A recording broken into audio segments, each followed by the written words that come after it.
안녕하세요. 남편 같은 아내 나마입니다.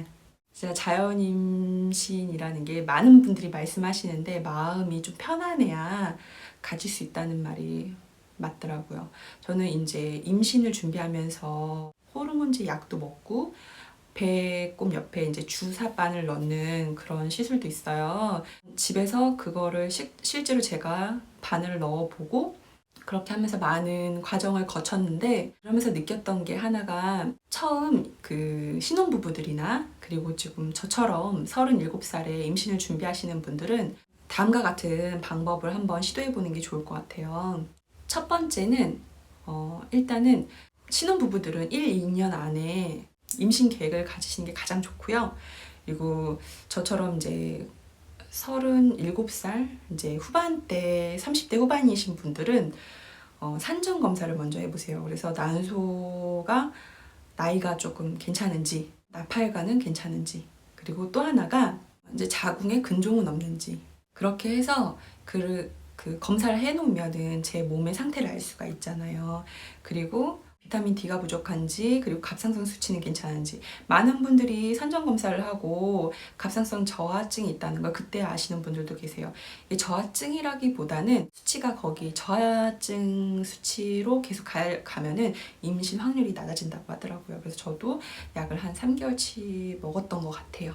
그리고 또 하나가 그 엽산을 꼭 드시라는 거예요. 엽산을 임신 준비한다 이때부터가 아니라 결혼하고 나서는 계속 드시는 게 좋을 것 같아요. 저는 비타민 D하고 엽산을 계속 먹어놔서 그래서 비타민 D 수치가 30 정도가 거의 만점 가까운데 36 정도 수치가 나왔습니다. 이것은 제가 그 임산부들이 먹는 비타민 D가 있는데 5,000 IU예요, 수치가. 근데 저는 그게 일반인들 먹는 건 줄 알고 먹었는데 수치가 36이라서 선생님들이 많이 놀랬어요. 그래서 괜찮다고 수치가. 근데 보통 이제 산전 검사 하신 분들이 비타민 수치가 너무 낮거든요. 그래서 주사를 맞거나 액상형을 드시는데 주사보다는 액상형이 좋다고 하더라고요. 근데 엽산은 꼭 먹어야 되는 이유가 다운증후군이나 유산 가능성을 낮추고 그리고 신경관 결손 같은 그런 많이 피하고 싶은 부분들을 미리 사전에 예방할 수 있으니까 귀찮다 생각하지 말고 아침에 습관처럼 드시는 거를 권해드립니다.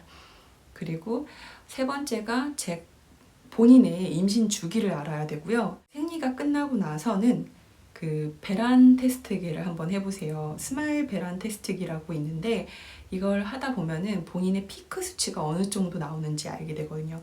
사람마다 생리 주기가 다르기 때문에 꼭 배란 테스트기 집에서 해보시는 게 좋더라고요.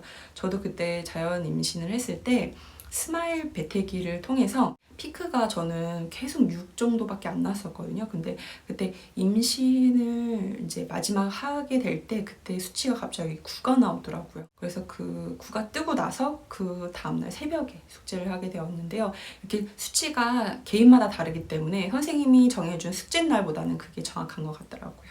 제가 이렇게 노산인데도 불구하고 그 첫째잖아요. 이제 둘째가 아니라. 임신 소식을 알고 그리고서는 체열을 하러 갔는데 체열을 했던 이유가 친구들이 가지 말라고 했었는데 너무 궁금한 거예요. 그래서 초음파를 했더니 아기 집이 안 보이죠, 당연히. 근데 저는 그냥 보일 줄 알고 갔는데 안 보여서 체열을 권하거든요. 체열을 하면은 보통 비용은 2만 원 정도가 나와요. 어떤 병원은 당일에 나오고요. 한 30분 기다리면 나오는 병원도 있고 어디는 이제 오후에 담당 선생님이 전화를 줘요. 근데 저는 수치가 3천이 나왔는데도 불구하고 아기 집이 안 보인 거죠. 그렇게 안 보이면은 자궁의 임신 가능성이 있거든요.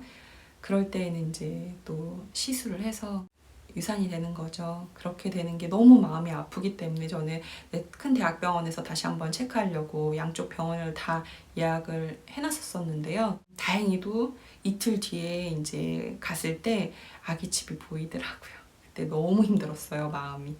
아기를 가져서 임신 확인하는 것도 어렵지만 아기 집을 보는 거. 그리고 또 그 다음엔 아기 심장 뛰는 거를 확인하는데 아기 심장은 또 뭐 일주일 뒤에 오라고 해서 갔더니 심장이 또 안 뛰는 거예요. 그래서 이거 빈집일 가능성도 있다. 그러니까 또 마음이 또 힘들었어요.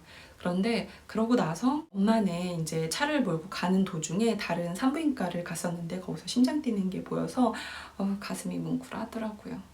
그리고 나서 남편하고 같이 심장 뛰는 거를 그 다음 주에 보게 되었어요.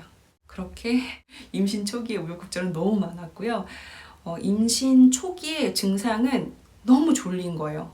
너무너무 졸려가지고 회사에서도 계속 꾸벅꾸벅 병든 닭처럼 계속 졸았고요. 그리고 속이 너무 느글느글거려서 매운 거를 계속 먹게 되거나 국물, 김치찌개 막 이런 거를 먹게 되고, 그리고 막 콜라를 먹었다가 선생님한테 혼났어요. 콜라를 먹으면 양수가 찐득찐득하게 바뀔 수 있다고. 그래서 탄산수를 먹지 그 콜라나 이런 탄산음료는 먹지 말라고 하시더라고요. 그래서 엄청 반성을 하고 그 다음부터 이제 너무 힘들면 찬물을 마셨어요.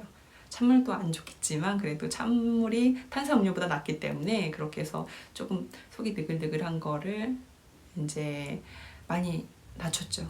그렇게 10주가 되니까 또 삼정 검사를 하라고 하더라고요, 병원에서. 그래서 삼정 검사 왜 또 해야 되죠? 라고 했을 때 임신하고 나서 호르몬 수치가 또 변동이 있을 수 있다 라고 하시는 거예요. 그래서 비용을 내고 진행을 하게 됐죠. 그때도 비용이 그 유산균하고 같이 결제를 했는데요. 그때도 비용이 20만 원 정도 나왔던 것 같아요. 그래서 바우처가 2021년에는 60만 원이 나왔는데 내년에는 100만 원 정도가 나온다고 하더라고요. 근데 그때 20만 원 결제하고 나니까 33만 원인가가 남았었어요. 아휴, 10주 정도 됐는데 30몇만 원이니까 너무 힘들더라고요. 앞으로 어떻게 또 비용이 많이 들어가겠구나 싶더라고요. 그렇게 해서 산전 검사까지 끝나고 그리고 1차 기형아 검사를 또 하러 갔습니다. 1차 기형아 검사를 하러 갔을 때는 다운 증후군이나 아기 목 뒤 투명대를 이제 확인을 해요. 기형이 있는지. 했을 때 저는 이제 비용이 64,000원 정도? 근데 이제 노산인 경우에는 목투명대가 너무 두껍게 나오거나 그랬을 때는 추가 검사가 필요하잖아요. 근데 저는 기본 검사만 했는데 괜찮다고 나오더라고요. 그래서 64,000원 정도 결제를 했어요. 근데 그거는 병원마다 비용은 다 달라요. 그렇게 해서 저는 1차 기형아 검사를 끝냈고요. 그 다음에 2차 기형아 검사는 4주 뒤라고 하더라고요. 16주, 좀 지나서 17주 정도에 하게 되는데요. 이제 그게 하나 남았습니다. 다음에 2차 기형아 검사하고 전체 기형아 검사 결과가 나왔을 때 정확한 그 결과 내용이나 비용들을 알려드릴게요. 오늘은 여러분들의 행복하고 건강한 임신, 결혼 생활을 위해서 여러 가지 이야기를 나눠봤습니다. 다음에 나마랑 또 만나요.